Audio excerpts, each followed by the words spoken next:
Hello everyone, आज हामी यो ड्रइङ बिई सिभिलको फर्स्ट सेमिस्टरको ड्रइङ सब्जेक्टलाई कस्तो खाले क्वेसन आउँछ के आउँछ भन्ने इन्ट्रोडक्टरी पार्ट जस्तो खाले एउटा भिडियो म बनाउन गइरहेको छु। यसमा चाहिँ म बिई सिभिलको फर्स्ट इयरमा कस्ता क्वेसन आउँछन्, के आउँछन् होइन, कति मार्क्समा आउँछ, यस्तामा बारेमा म डिटेल रूपमा जानकारी दिन्छु तपाईँहरूलाई। त्यस पछाडि मैले सिक्वेन्सियली सबै खाले ड्रइङहरूको सोल्युसनहरू ल्याएर म तपाईँहरूलाई गाइड गर्ने प्रयास गर्नेछु। र firstly we are start from the question number 1बाट है। 1 नम्बरमा चाहिँ के छ भन्दाखेरि कुनै पनि कुराहरू फर्स्टमा कति मार्क्सको आउँछ भन्ने कुरा पनि इन्ट्रोडक्टिभ पार्ट जस्तै हो।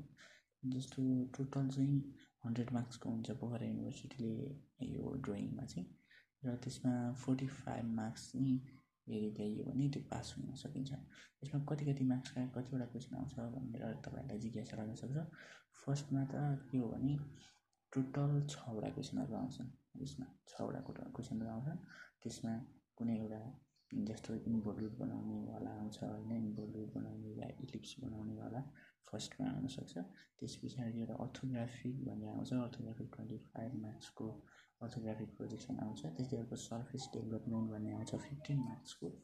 त्यस्तै अर्को यो अब जस्तो आइसोमेट्रिक भ्यू बनाउनेवाला आउँछ यो 20 मार्क्सको भने। अर्को त्यसैमा अरमा आउँछ एउटा पर्सपेक्टिभ ड्रइङ आउँछ। यो मैले 2024को फलको क्वेसनहरू आएको छु। त्यस्तै यहाँ अर्को 5 नम्बर्समा मेसिन ड्रइङहरू आउँछ। डिफ्रेन्ट मेसिन ड्रइङहरू हुन्छन्। एसेम्ब्ली बनाउनु पर्ने, एसेम्बल गरेर भने। त्यस्तै अर्को छ लास्टमा चाहिँ सिम्बोलिक होइन, अर्थात् सिम्बोल के हुन्छ भनेर यो अब्जेक्टको सिम्बोलहरू लेख्ने आउँछ। त्यसमा 5वटा गर्नुपर्छ, त्यो टोटल 10वटा आउँछ। कहिले कतिवटा आउँछ म थरोली देखाउँछु तपाईँलाई। हेर्नुहोस्, फर्स्टमा जस्तो 2024को फर्स्टमा चाहिँ क्वेसन के आएको थियो भन्दाखेरि फर्स्ट नम्बरमा चाहिँ draw and involutes of a circle diameter 60 mm involute बनाउने आएको थियो। यो म सिक्वेन्सियली म यसका सोल्युसनहरू तपाईँहरूलाई म उपलब्ध गराउँछु।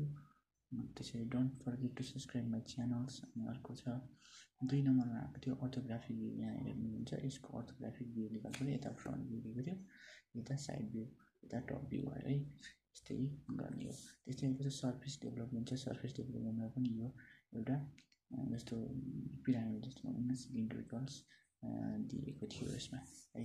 त्यस्तै अर्को छ यो आइसोमेट्रिक भ्यू। यसमा आइसोमेट्रिक भ्यूमा यसरी हेर्दाखेरि यो के दिएको जस्तो लाग्छ नि तपाईँलाई। यसमा चाहिँ टप भ्यू दिएको छैन है, दुईटै साइडको दिएको छ। त्यस्तै अर्को छ यो पर्सपेक्टिभ ड्रइङ। यो generally perspective drawings are used in the architectural drawing भनिन्छ है।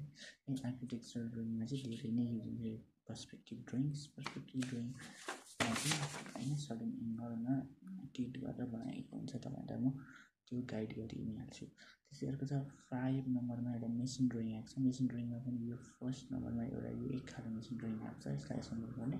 त्यस्तै सेकेन्ड नम्बरमा अरमा पनि आउँछ, यो एउटा सस्पेन्सन ब्रिजको मेसिन ड्रइङ आएको छ। त्यस्तै अर्को छ यो सिम्बोलमा हेर्न सक्नुहुन्छ एउटा स्विचको आएको छ, थर्मोकपलको आएको छ, रिभरको आएको छ होइन, हस्पिटलको आएको छ, कन्ट्रोलको आएको छ होइन, रेल रोड ब्रिजको आएको छ, ट्रेनको आएको छ, च्याम्पारको स्कुलको अन्डरग्राउन्ड आएको छ। यो भनेको 2024को फलको क्वेसन भयो।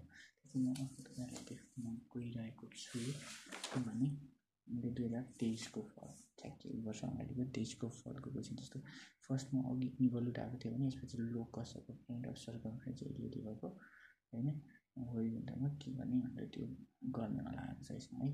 त्यस्तै अर्को छ सेकेन्ड नम्बरमा के आएको छ भन्दाखेरि त्यही एउटा अर्थोग्राफिक प्रोजेक्सनै आएको छ। थर्डमा त्यही आएको छ सर्फेस डेभलपमेन्ट आएको छ। फोर्थमा आइसोमेट्रिक आएको छ, अथवा अर्थोग्राफिक भ्यू दिएको छ र आइसोमेट्रिकमा चाहिँ यो गर्नुपर्ने हो। यसमा चाहिँ टप भ्यू र साइड भ्यू दिएको छ। त्यस्तै अर्को पर्सपेक्टिभ अरमा आउँछ, पर्सपेक्टिभ दिएको छ।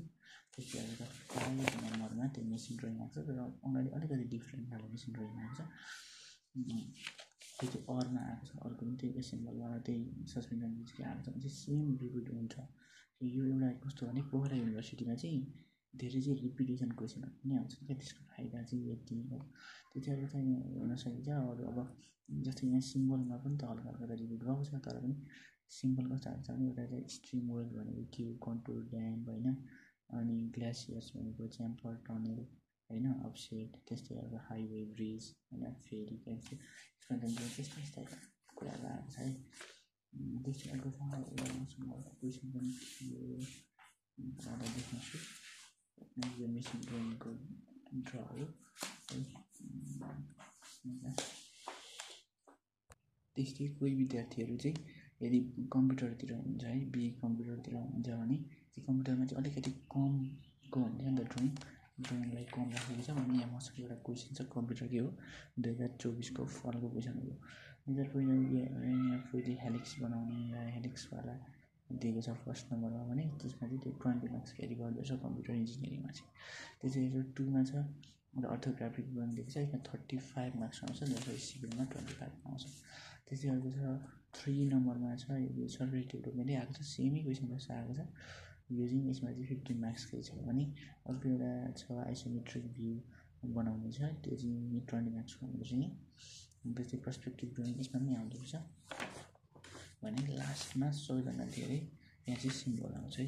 यो कम्प्युटर इन्जिनियरिङमा चाहिँ 10वटा सिम्बल लेख्ने आउँछ भने सिभिल इन्जिनियरिङमा चाहिँ 5वटा सिम्बल लेख्ने आउँछ, किनभने यहाँ टोटल 5वटा क्वेसन सोधिन्छ भने सिभिल इन्जिनियरिङमा टोटल 6वटा क्वेसन सोधिन्छ भने अलिकति धेरै ड्रइङ पढ्नुपर्छ सिभिल इन्जिनियरिङमा।